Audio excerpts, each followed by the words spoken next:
जय माता जी की। और सबको राम राम और सबको नए वर्ष की शुभकामनाएं।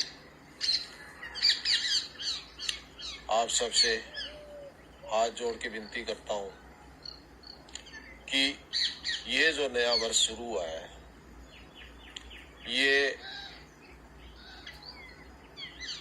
शुभ और अशुभ दोनों शब्दों का समावेश है।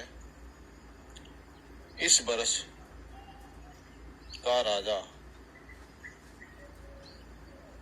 पर मैं इससे पहले आपको बता दूं, मैं कोई ज्योतिषी या शास्त्री या आचार्य नहीं हूं। मैं सिर्फ मेरे व्यक्तिगत अनुभव और इधर उधर से सुनी हुई सब बातों का निस्तारण करते हुए, उनका निचोड़ करते हुए मैं आपको ये चीज बता रहा हूँ। यह वर्ष, इस वर्ष का राजा सूर्य देव है और इस वर्ष के मंत्री भी सूर्य देव ही हैं और संतरी भी सूर्य देव ही हैं।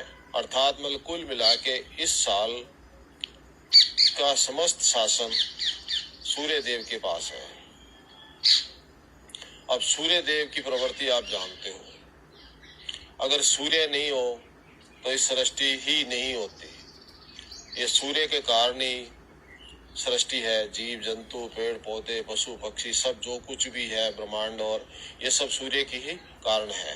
परंतु सूर्य के तेज को भी आप जानते हो,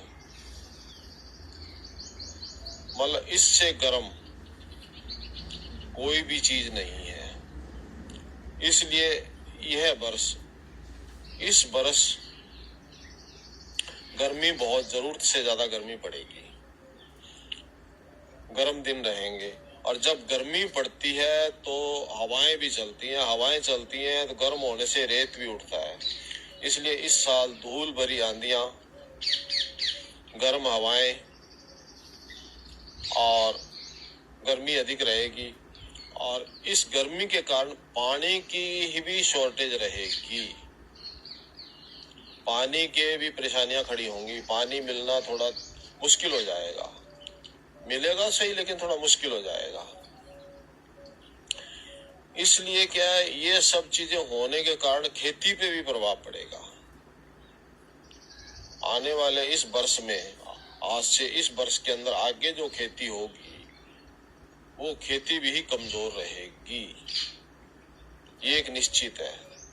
और सबसे बड़ी बात है कि शनि देवता आज रात को ही मीन राशि में प्रवेश कर गए हैं और एक राशि पे शनिदेव लगभग 2.5 वर्ष रहते हैं। और जब शनिदेव मीन राशि में प्रवेश किया, इस समय यहाँ कुल 6 ग्रह इकट्ठे हो गए। टोटल 9 ग्रहों में से 6 ग्रह एक सिर्फ मीन राशि में इकट्ठे हो गए हैं, जो अच्छे भी हैं, बुरे भी हैं, देव भी हैं, क्रूर भी हैं, सब हैं। मतलब जब एक ही मकान में अच्छे, बुरे, क्रूर, खाने पीने वाले, नहीं पाठ पूजा वाले सब इकट्ठे हो जाते हैं तो आप देख लो उनकी क्या हालत होती है।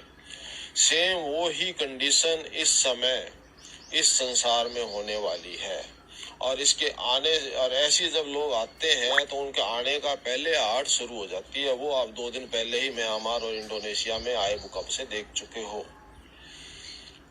आने वाला जो ये मार्च और अप्रैल का महीना, अप्रैल और मई, ये 2 महीने इस तरह के भूकंप, मतलब प्राकृतिक प्रकोप, बीमारियां, हो सकता है कोविड जैसी कोई बीमारी आ जाए, है इस तरह के बहुत सा कुछ होने वाला है। इसलिए इसमें जो धर्मी कर्मी आदमी हैं वो तो इसमें बचे रहेंगे, और जो मन में खोट रखते हैं, पाप कर्म करते हैं और दूसरों का बुरा चाहते हैं, उन पे इन चीजों का असर होगा, ये निश्चित है। इसलिए मेरा सबसे यही प्रार्थना है कि आप लोग अपने देवी देवताओं को, अपनी कुल देवी को, कुल देवता को, जीव जंतुओं को, हर चीज का आप ध्यान रखिए और सबके पाठ पूजा और पेट पूजा की ध्यान रखिए। और आपसे जितना हो सके आप उतना पुण्य कर्म कीजिए।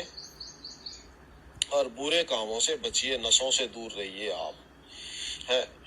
और ईश्वर को हमेशा याद रखिए, ईश्वर ही आप सबका और मेरा और आप सबका भला करेगा, है। इससे बढ़ के कोई चीज नहीं है। कृपया हाथ जोड़ से निवेदन है कि ये जो समय है, इस समय को हाथ जोड़ के ईश्वर के आगे प्रार्थना करते हुए जैसे तैसे निकाल लीजिए, है।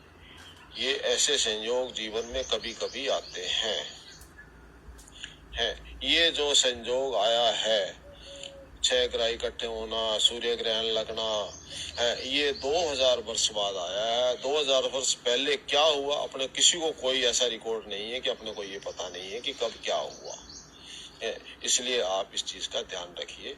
जय हो, जय माता की, जगदी रहे जोत शेरा वाली की, कृपा बनी रहे हम पे, है। इसलिए जो प्रेम से बोलो जय माता की, जोर से बोलो जय माता की, मिलजुल कर बोलो जय माता की, सारे बोलो जय माता की, जय माता जी की, जय माता जी।